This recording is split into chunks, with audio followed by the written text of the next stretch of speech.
que a gente tem? Um 6 que fechou acima dos 50%, acima dos pontos de protesto, acima da minha marcação. Com esse teste para baixo, vou tentar fazer uma compra aqui. Vou colocar o stop um pouco mais embaixo. Vou tentar fazer a minha parcial aqui nesse topo. 15 minutos ajuda também? Ajuda. E com o 15 tem? O 15 tem ele fechando acima da marcação. Tá bom. Ele pode subir mais um pouco? Isso aí pode ser um pullback? Pode. Lá no minuto tem um pullbackzinho lá também? Tem. Então pronto. Ó, feita. Protege. Aqui agora, ó, o que vai me fazer sair dessa operação? A única coisa que vai me fazer sair dessa operação é se o mercado fizer um possível rompimento. O que seria um rompimento? É passar para baixo de 50%, passar rompendo as mínimas e possivelmente passar para baixo desse topo. Tá? Se ele não fizer nenhuma dessas coisas, eu não vou sair dessa operação agora. Tá? O Wall 7, o que ele fez? Ele tinha que subir? Pode ser que sim, né? Pode ser que sim. Só que o que ele fez? Ele ainda permaneceu acima do suporte, da marcação. Então tá tranquilo. Certo? Ah, mas eu posso vender no 8? É pouco aconselhável. Por quê? Por causa do que eu acabei de falar. Eu preciso de ter um rompimento ou negação desse ponto. Para quê? Para que eu mude como se diz? Que eu mude a cabeça mesmo. Tá bom? Vocês conseguem escutar, o pessoal do YouTube que eu tô perguntando aqui, vocês conseguem escutar as dúvidas do pessoal do Zoom? Vocês escutaram a dúvida aí do amigo? Me deem esse feedback aí só pra me saber. Porque é a primeira vez que eu faço live simultânea assim. A Dani Dri falou o seguinte, olha só. Eu admiro muito sua leitura do gráfico, mas não entra na minha cabeça, não consigo analisar 4 tempos gráficos ao mesmo tempo. Isso aí, todo mundo é assim, tá? Todo mundo também tem essa dificuldade. E o que é a grande sacada de você conseguir analisar todos esses tempos gráficos é que todas as análises elas são uma coisa só. Por exemplo, como é que eu analiso o 15 minutos? Da mesma forma que se isso aqui acontecer no 5, eu vou analisar igual, entendeu? Só que existe uma questão. Os gráficos que são maiores do que os 5, eles na hierarquia, eles são gráficos que nos servem para direcionar. Entendeu? São gráficos para nos direcionar. Tá? E o 5 ele é mais para quê? Para fazer as entradas. Eu até não acho que você vá conseguir entender assim de primeira, porque é uma coisa mais complexa mesmo. Mas não é tão difícil não, tá? É uma questão só de entender essa hierarquia e trabalhar todos eles da mesma maneira. Já chegou no topo dos 60? Imagino que sim, tá? Já tá passando ele, inclusive. Ué, e o 8? O 8 fez o quê? Basicamente igual o 7. Ele é um candle que não saiu do meio do caminho. E também ficou acima do meu suporte. Então, o que eu tô fazendo? Tô com a minha proteção ali e vou ficar com ela aí, ó. Não tenho interesse de sair da minha operação. Ué, mas por que você não acrescenta um contrato? Eu não acrescento um contrato porque eu gostaria muito que o mercado viesse testar mais. Tá bom? Eu precisava que ele testasse mais para mim. Ó, ele me deu uma nova máxima, não deu? Então eu já puxo minha fibra, ó, já jogo para cá. Me deu um novo 50%. Então meio que minha proteção eu mantenho no mesmo lugar.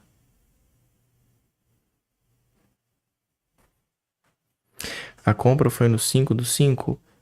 Foi uma delas, só que eu fiz ela com um contrato, né? Pra gente ir acrescentando aos poucos. E a segunda que eu fiz foi no 7 e já foi com 2 contratos. Tá? Vamos ver. Vamos ver como que esse 10 vai fechar.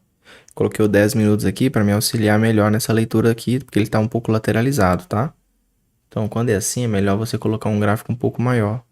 Tamo junto, meu amigo Léo. Só falar aí que a gente troca uma ideia. Isso leva tempo, é necessário bastante treino para não se atrapalhar. Exatamente, Edson. Falou tudo. Ó, aqui, atenção. O que a gente pode interpretar aqui neste ponto?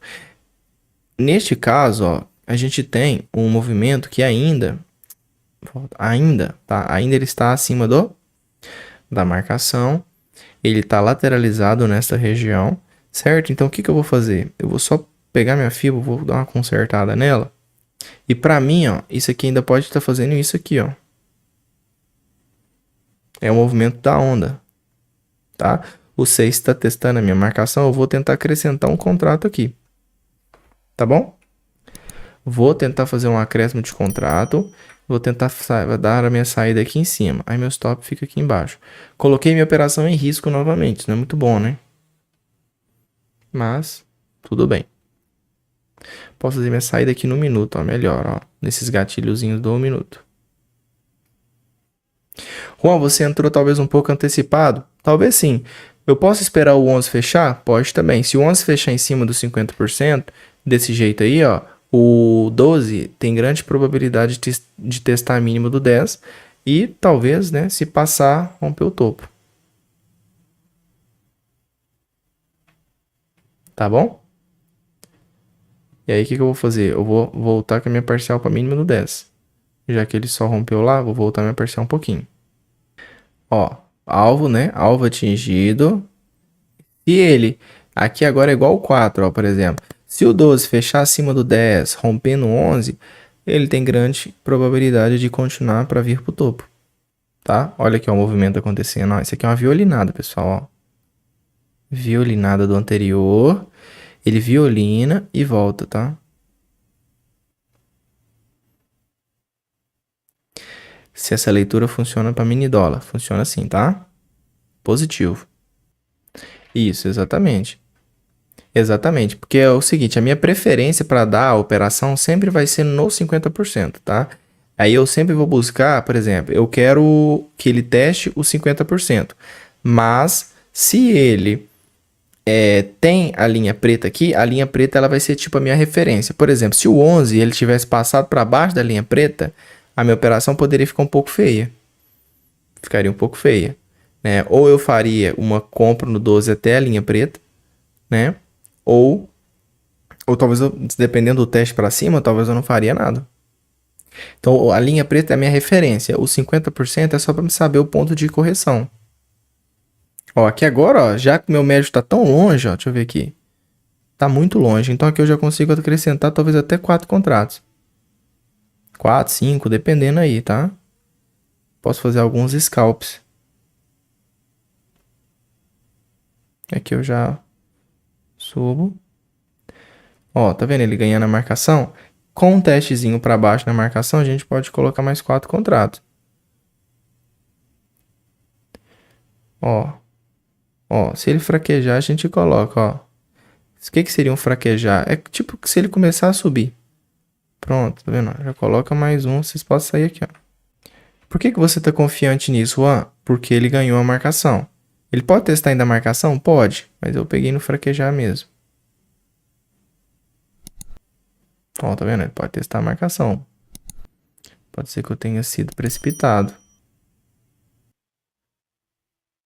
Juan, você poderia, em vez de fazer scalp, você poderia, por exemplo, bater menos contratos, né? Sair com uma mão menor, por exemplo, né? Em vez de bater 4, sair com 4. Você poderia, por exemplo, carregar, lógico, né? Era até melhor mesmo, porque aí eu conseguia fazer algo um pouco mais, sei lá, um pouco mais de financeiro, né? Mas tanto faz, aí é uma questão de cada um.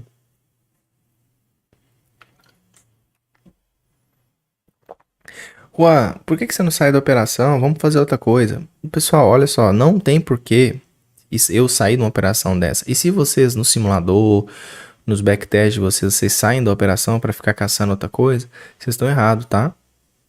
Vocês estão errados. Por quê? Porque vocês estão trabalhando, né, seu cérebro, né, viciando seu cérebro ao quê?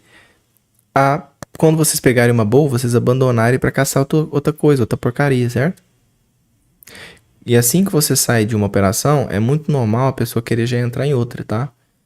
Então eu prefiro muito mais continuar nessa operação, até porque não tem indício nenhum de que vai reverter, né? Do que sair pra procurar outra coisa, né? Juan, você só opera pullback? Não, tá?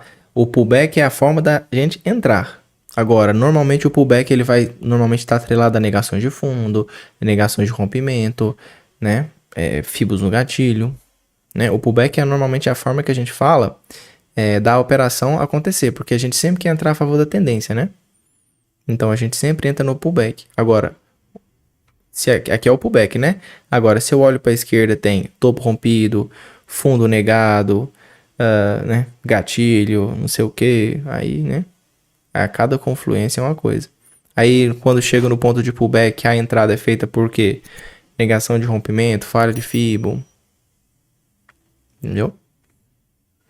Mas basicamente a entrada é por pullback sim.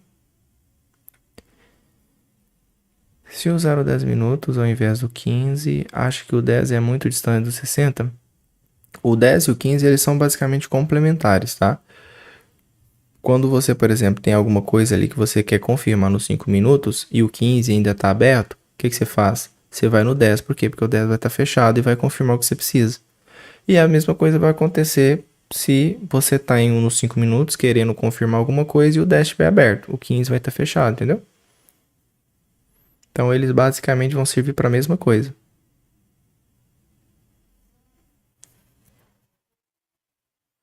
Porque os dois são o quê? Um é ímpar e o outro é par, né? Em relação aos 5 minutos. E às vezes o pullback dos 5 minutos ele se dá em 2 candles, às vezes se dá em 3 candles, né? Então se dá em 3 candles, normalmente o pullback vai ser visto no 15. Se dá em 2 candles, normalmente vai ser visto no 10 minutos. Né? Porque normalmente a gente tem aquela junção, né? Você junta os candles. Ué, mas quarta-feira você fez quase mais de 10 mil pontos. Por que agora você só tá com essa pontuação? Porque quando a gente operou lá, a gente conseguiu segurar mais trade com mais contratos e outra, a gente também chegou a quase operar com 10 contratos, tá? Então, por isso que deu uma grande pontuação. Bom, aqui a gente já tem um começo, um primeiro candle vermelhinho e a gente tá, né, tipo assim, desleixando da FIBO. Vamos colocar uma outra FIBO aqui agora. Qual é a primeira FIBO? Pera aí. Ih, minha FIBO sumiu, rapaz. Aí. Primeira FIBO. Essa. Pronto. E as outras estão mais embaixo. Eu vou me proteger aqui mesmo, tá? Não vou esperar ele descer mais não, porque é muitos pontos. Então aí, se for o caso, a gente entra novamente. Vou ficar um pouco abaixo da distorção. Se pegar, pegou. Aí a próxima operação a gente já entra com 5 contratos. Por que 5 contratos, Juan? Porque aqui agora a gente tem condições de ter um gerenciamento bom, né? E com 5 contratos não vai me afetar. I see her rolling up, Uber black Cadillac, high heel boots and a sexy body full of tats. Baby's bad, oh baby's hella bad. After her there ain't no coming back. Wanna take a run at that. I think she's feeling me, turn it up a few degrees. My imagination of her body